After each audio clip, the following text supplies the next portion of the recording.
안녕하십니까. 고수의 국어 강사 안종민입니다.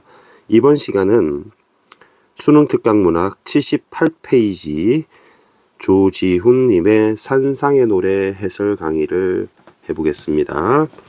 먼저 작가를 살펴보겠습니다. 이 조지훈님은 좀 여러 번 언급이 되었습니다. 박두진, 박목을과 함께 1920년생이시고요. 1968년에 돌아가셨습니다. 1939년 시집 문집 문장지에 데뷔를 하셨고요. 1946년 청록파 시인으로, 파란 사슴이란 뜻입니다. 청노루 정도 됩니다. 청록집에 박두진, 박목을과 함께 두 박씨와 함께 활동을 하셨습니다. 박두진, 박목을 님과 함께 박두진님은 수능특강에 9페이지에 해라는 작품이 있고요. 박목을님은 역시 수능특강에 수록되어 있는데 한번 볼까요? 267페이지에 경사, 기울어진 경사라는 작품 수록되어 있습니다. 쌤이 이제 작품 해설 강의 넣어놨습니다. 제목인 산상의 노래는 산 위에서 부르는 노래 정도로 보시면 되겠습니다. 조지훈님의 경향은 약간 민족적인, 좀 전통적인, 민족적인 역사 맥락을 주로 시속에 녹여내고 있고요. 그 다음에 고전적인 전통미, 전통의 미세계에 천착하신 분입니다. 자, 조지훈님은 쌤이 출제 가능성을 좀 높게 보질 않습니다. 그 이유는 보시면 이분이 이제 전국연합학력평가 교육청을 제외하고 역대 수능과 평가원에 출제되었던 작품을 쭉 정리해봤습니다. 총 7번이니까 매우 많이 나왔죠. 다양한 작품이 나왔습니다. 그리고 최근에는 23년에요. 23학년도가 아니라 6월 모의평가에 조지훈의 맹세가 출제된 적이 있고요. 그 다음에 20년, 불과 한 5년 전, 그죠? 조지훈의 산상의 노래, 이 작품이 출제된 적이 있습니다. 그래서 선생님은 분명 중요 작가이지만 6월, 9월은 출제될 수 있어도 제가 볼 때는 수능에 출제되기에는 좀 최근에 좀 가깝지 않나 이렇게 생각합니다. 그래서 출제 가능성을 좀 낮게 봅니다만은 이 작품을 좀 어려워하는 학생들이 있어서 선생님이 좀 꼼꼼하게 해설을 해드리겠습니다. 수능 대비, 내신 대비 모두 다 될 수 있도록 제 강의를 해보겠습니다. 자, 이제 보기를 한번 보겠습니다. 보기 3번 보기입니다. 자, 첫 번째 줄 일제강점기 고통, 광복의 의미 두 가지를 얘기했고요. 세 번째 줄 나에 대해서 봅니다. 일제강점기입니다. 자, 지났다고 나와 있고요. 광복을 맞이한 당연히 기쁨이겠죠. 그리고 광복 이후에 더 밝은 세계를 염원한다. 자, 이 세 가지를 좀 보겠습니다. 자, 일단 일제강점기가 있고요. 마이너스죠. 광복을 맞이한 기쁨이 있고요. 그 다음에 광복 이후에 더 밝은 미래를 염원하는 노래입니다. 자, 이 작품이 1945년에 발표된 작품이라고 해요. 그러니까 광복이 되자마자 이 작품을 발표한 겁니다. 지사적 태도. 그 지사적이라는 말은 뜻 지자에, 그 다음에 선비사자입니다. 선비사가 두 번 들어있네요. 그죠? 뜻있는 선비, 열사, 지사, 의사, 그런 의미의 선비적 태도를 드러내고 있다. 자, 이렇게 보고요. 이 작품은 1945년 해방된 후의 작품이다. 자, 오늘 표현을 좀 주목해서 보겠습니다. 좀 시가 긴데요. 1, 2, 3, 4, 5, 6, 7, 7형까지 있습니다. 1년부터 보겠습니다. 높으디 높은 산마루. 자, 산마루는 산 꼭대기라는 뜻입니다. 산 정상 꼭대기. 여러분 호두마루잖아요. 호두마루, 체리마루라는 아이스크림. 그게 이제 그 회사에서 아마 빙그레인가요? 혜태인가요? 혜태에서 나왔네요. 꼭대기, 산 정상, 그 호두마루라는 아이스크림이 호두에서 가장 꼭대기, 가장 맛있는, 이렇게 처음에 광고를 했었어요. 원래 마루가 이런 뜻입니다. 탑 이런 뜻입니다. 낡은 고목에, 그럼 낡은 고목은 좀 부정적이죠. 못 박힌 것처럼, 그럼 이거 부정적이죠, 그죠? 예수처럼 기대어, 그러니까 혼자 독립 기대지 않으면 자립 못한다는 얘기죠. 홀로, 그죠? 부정적이죠. 외로움, 긴 밤, 밤은 부정적인데 그것도 길기까지 합니다. 간구하며, 그럼 간절히 구하다, 간절하게 무엇을 구하다, 이렇게 되어 있습니다. 울어왔던가 왔는가. 그러면 이제 광복을 간절히 바라고, 간절히 기원하고, 간절히 그것을 구했다, 바랬다, 그죠? 욕망했다. 그래서 광복이 되겠습니다. 자, 그러면 긴 밤은 일제강점기가 되겠죠. 산꼭대기에서. 자, 그러면 그림을 한번 그려보겠습니다. 자, 높은 산꼭대기가 있어요. 근데 여기에 낡은 고목이 있는 거예요. 낡은 고목이 있습니다.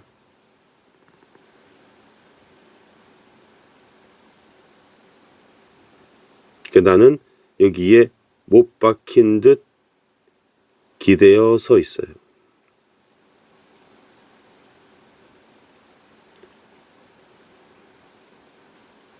그리고 하늘을 향해 간절히 뭔가를 바라고 있습니다. 간절히 무언가를 바라고 있습니다. 이게 눈물입니다. 눈물. 이렇게 입이고요. 이게 부정적인 상황입니다. 그리고 깜깜한 긴 밤입니다. 밤입니다. 자, 그러면 광복 이전에 광복을 바라왔던 소망이라고 정리할 수 있겠습니다. 자, 그럼 이 내용은 광복에 대한 갈망으로 정리하겠습니다.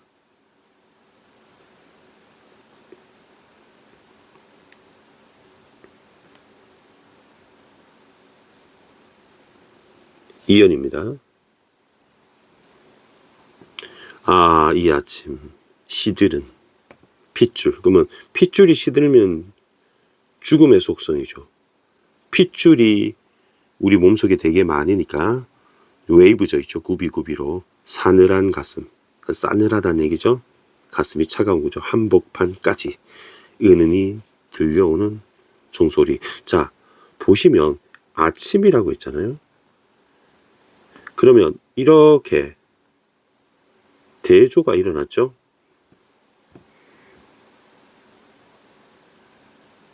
그리고 종소리가 울려 퍼집니다. 자, 그러면 이 아침과 종소리라고 하는 의미가 1년에 나왔던 부정적 의미가 아닌 거죠. 그럼 이 무엇과 통하는 겁니다. 간절히 바랐는데 그 세상이 왔다는 거죠. 그리고 작품의 창작 연도가 45년이라고 본다면 이 동그라미 3개는 광복으로 보면 되죠. 빛을 되찾은 겁니다. 빛광에 회복할 복입니다. 종소리가 울려 퍼지는 거죠. 또한 밤에서 아침으로 시간이 경과됐다고 볼 수 있고요. 그 다음에 1년의 마이너스 부정적 상황에서 2년의 긍정적 상황으로 이렇게 시상이 뒤집어진 겁니다. 전환된 거고요. 그리고 이 바라던 세상이 왔기 때문에 라고 하는 감탄사가 나온 것이고요. 당연히 영탄법이 사용되어 있는 거죠. 그러면 시드르는 시든이라고 해야 돼요. 시든. 그러면 시드르는 시적 호용이 되겠죠. 핏줄은 생명을 상징한다면 생명력이 회복되는 거죠. 종소리에 의해 회복됩니다. 그 시드르는 이제 부정적이죠. 이제 회복됩니다. 사늘한 가슴 역시 부정적인 상황에서 은은히 들려오는 종소리. 종소리가 들리니까 청각적 신음상입니다. 청각만 쓰겠습니다. 그러면 종소리하고 명사로 종결되죠. 명사 종결.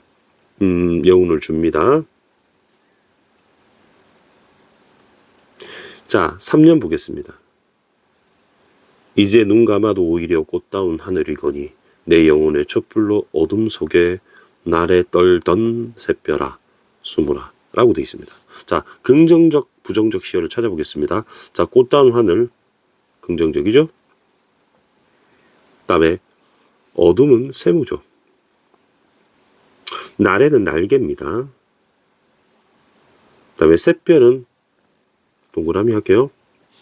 자, 이렇게 보겠습니다. 이제 눈 감아도 오히려 꽃다운 하늘이다. 그러면 원래 눈을 감으면 하늘이 보이지 않는데 눈을 감았는데 하늘이 보인다는 거는 언어가 모순이 일어나죠.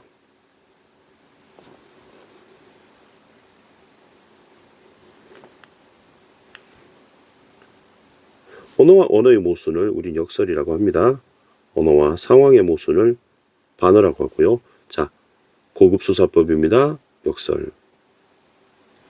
꽃다운 하늘 시각적 심상이고요. 광복이라 볼 수 있습니다. 긍정적인 의미로 볼 수 있겠습니다. 내 영혼의 촛불. 그럼 영혼은 원관념이고요. 촛불이 영혼을 비유한 보조관념입니다. 그럼 A를 B로 비유했습니다. 이렇게 비유한 겁니다. 자, 우리 은유법인데요. 은유법에서 여러분이 너무 잘 알고 있는 형식이 A는 B다 있죠? 내 마음은 호수요. 이것은 책상이다. 이런 건 비유가 안 됩니다. 그죠? 그러니까 A하고 B에 직접적 연관이 없지만 빗대는 겁니다.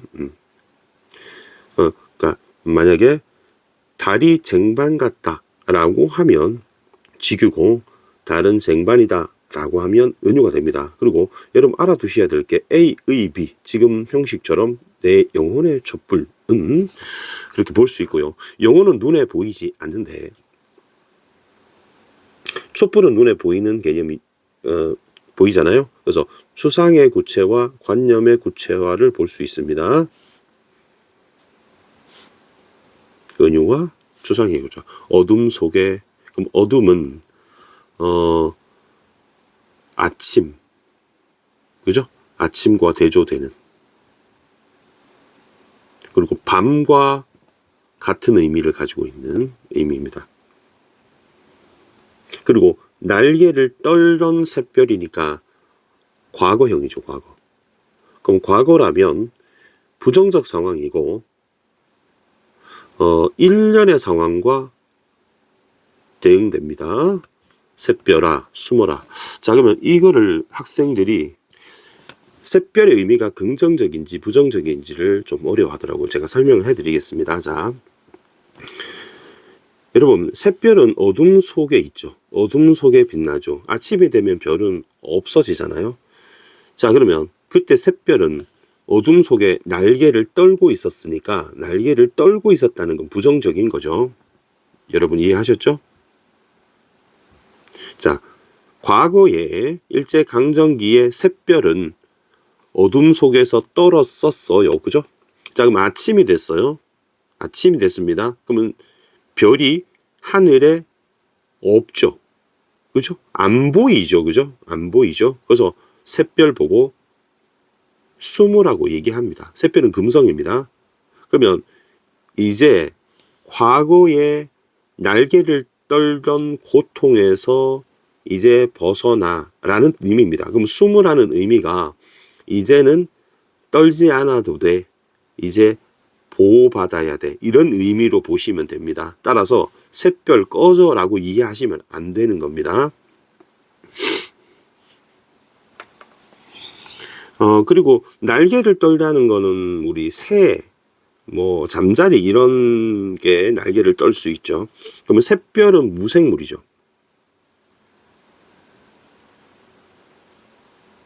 그 다음에 날개를 떠는 것은 생명인 조류나 곤충 얘기하는 거잖아요. 그러면 무생물을 생물로 표현하는 겁니다. 그래서 살아있는 것으로 비유하는 거기 때문에 활유라고 합니다. 활이 살활자입니다. 생활, 활력소, 화로해야 할 때, 그래서 살아있는 것으로 비유한다고 해서 화류법이라고 합니다. 샛별하는 도노법, 청자설정, 말을 건네는 어투를 사용했고요. 영탄법도 가능합니다. 돈청말탄서인데 도노법, 청자설정, 말을 건네는 어투, 영탄법입니다. 수마라 역시 명령법이면서 말을 건네는 어투가 되는 거죠. 그러면 숨는 의미는 긍정적인 겁니다. 더 이상 어둠 속에서 샛별 떨지 않아도 돼입니다. 그러면 4형 가겠습니다. 환히 트이는 음악, 자 긍정적이죠. 환히 트이는 자, 햇살이 이마에 비치는 거죠. 떠오르는 햇살 긍정적입니다. 10월 상달의 꿈과 같구나 긍정적입니다. 자, 이거는 뭐 크게 어렵지는 않을 것 같습니다. 자, 10월 상달은 10월 이제 악토버죠. 악토버. 그다음에 상달은 상달이라고 해서 10월을 상달이라고 합니다. 그러니까 반복한 겁니다. 10월이 조상께 바칠 그런 재물이 풍부한 이런 얘기입니다. 신께 곡식을 드릴 수 있는 달이랍니다. 그래서 신성시 되고 그 다음에 아주 뭐라고 합니까? 상서로운 달입니다. 꿈과 같구나 정도로 봅니다. 같구나, 같구나. 그러면 느낌표 치겠습니다. 감탄형 종결 어미를 사용했고요. 영탄법입니다. 그 다음에 5연. 메마른 입술에, 메마른 입술 부정적이죠. 자, 피가 도는 것은 긍정적이죠. 자, 그러면 과거입니다. 일제강점기를 말하는 것이죠.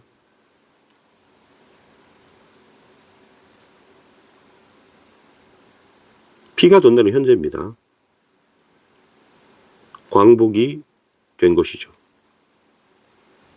그러면 이것도 피가 도는 것도 혈액순환이니까 생명력이 회복되었다고 의미를 여러분이 이해하시면 되겠습니다. 오래 잊었던 하고 부정적인 과거를 얘기하는 거죠. 피리의 가락, 멜로디를 더듬는다 라고 얘기하고 있죠. 멜로디. 자, 그럼 피리의 가락은 이제 피리를 부는 소리가 여러분 연상이 됩니다. 그래서 청각적 심상입니다. 그리고 가락을 더듬는다는 표현도 그럴까요? 청각적 심상인데 더듬는다 그러면 촉각적이죠. 그래서 이렇게 보면 청각의 촉각과 감각의 전이, 이 화살표가 전입니다. 화살표가 전이가 됐다. 우리 암이 전이가 생겨서 퍼지는 거죠. 옮겨 다니면서. 그래서 공감각적 심상입니다. 감각의 전이가 공감각적 심상입니다. 그 다음에 6연, 7연 두 개 남았네요. 6연, 7연. 새들 즐거이. 그러면 새들도 긍정적이고요. 즐겁게도 긍정적입니다. 구름 끝에서 노래 부르고 긍정적이래요. 청각적 심상입니다. 이 청각이 3개가 나오네요. 피리, 노래, 그다음에 종소리 있습니다. 사슴과 토끼는 향기로운 후각적이네요. 쌀이순이라고 했습니다. 그 쌀이 나무에 봄에 나는 고운 순을 우리 사슴이나 토끼와 같은 그런 식물이, 우리 초식 동물이 좋아한다는 거죠. 그것을 사양하라라고 했는데 양보해 이런 뜻이요. 양보해 그러면 나에게 양보해 정도로 같이 나눠 먹자라고 이해하시면 되겠습니다. 명령법이 됩니다. 향기로운 쌀이순도 긍정적이고요. 그다음에 쌀이순과 쌀이순을 함께 나눠 먹는 사슴, 토끼 역시 긍정적이고요. 그러면 약간 광복이 화합하는, 그죠? 조화로운 그런 세계를 말하는 겁니다. 근데 이 작품이 1945년에 발표됐습니다. 그러니까 광복이 됐지만 우리가 바라는 이상향은 아니잖아요. 이상향은 완벽하게 현실이 올 수 없는 세상이죠. 또 많은 문제들이 있었습니다. 그죠?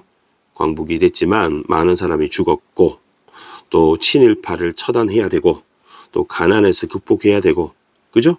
또 민족 분열을 극복해야 되는 그런 바람을 얘기하는 거죠. 그래서 우리 보기에 그랬죠.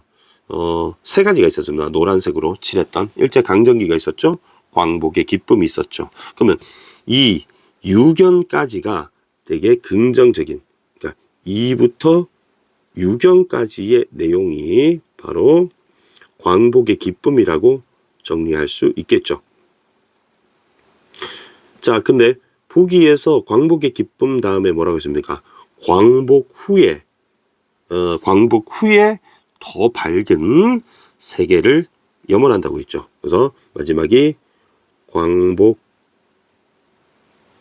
후에 더 밝은 세계를, 미래를 염원함. 이렇게 정리하면 되겠죠. 그리고 이 7연에 나와 있는 내용이 1년과 거의 유사합니다. 1년과. 그러면 처음하고 끝이 비슷하기 때문에 수미상관이라고 볼 수 있겠죠. 수미상관 구조는 2가지 효과가 있습니다. 일단은 운율이 형성된다. 그죠? 반복됐으니까. 그다음에 구조적인 안정감을 준다. 이렇게 이해하면 되겠습니다. 여기 높으디 높은이라고 했으니까 반복이 됐고요. 높다 2번 반복이 된 겁니다. 근데 이게 높다가 단어죠. 그래서 시어가 반복이 됐다. 이렇게 얘기합니다. 산마루, 산꼭대기, 맑은 바람, 긍정적이죠. 옷자락을 날리며 시각적입니다. 네, 홀로 서서 무엇을 기다리며 노래하는가. 이 무엇은 광복을 바라는 게 아닙니다. 광복은 이 유견에서 2부터 6견까지 광복을 맞이한 기쁨이라고 했으니까 광복이 아니죠. 그러면 광복이 아닌 뭔데? 바로 광복 후에 더 밝은 세계를 이제 기원하는 겁니다. 여러분이 만약에 대학을 간절히 원한다, 대학을 가게 되면 그 다음에는 높은 학점을 바라게 되고 높은 학점 따면 그 다음에 취직, 좋은 직장에 취직하기를 바라고 결혼하기를 바라고, 그러니까 1년에서는 광복을 염원했고 그 다음에 7년에서는 광복 후 더 밝은 세계를 기다리고 있는 거죠. 그래서 산 위에서 노래라고 얘기를 한 겁니다. 자, 무엇을 기다리며 노래하는가라고 질문을 했기 때문에 의문은 맞지만 노래하지 않는다의 의미는 아니기 때문에 서리법은 아닙니다. 그림을 다시 한번 그려보면 이제는 산 꼭대기에 서서 이제 옷자락을 날리며 라고 했어요. 그러면 내가 무엇을 위해 노래하는가 하고 있으니까 이제는 즐거운 마음으로 노래를 부르고 있습니다.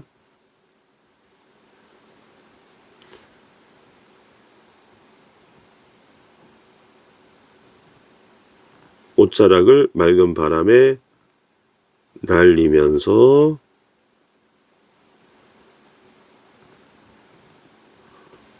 바람 속에서 노래하고 있습니다. 그리고 간절히 다음에 또 좋은 세상을 염원하는 거죠. 1년의 그림과 비교해보면 1년에서는 눈물을 흘리면서 깜깜한 밤에 절규를 했다면, 그죠?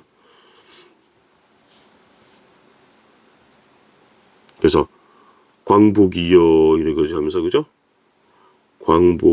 광복이야 제발, 그죠?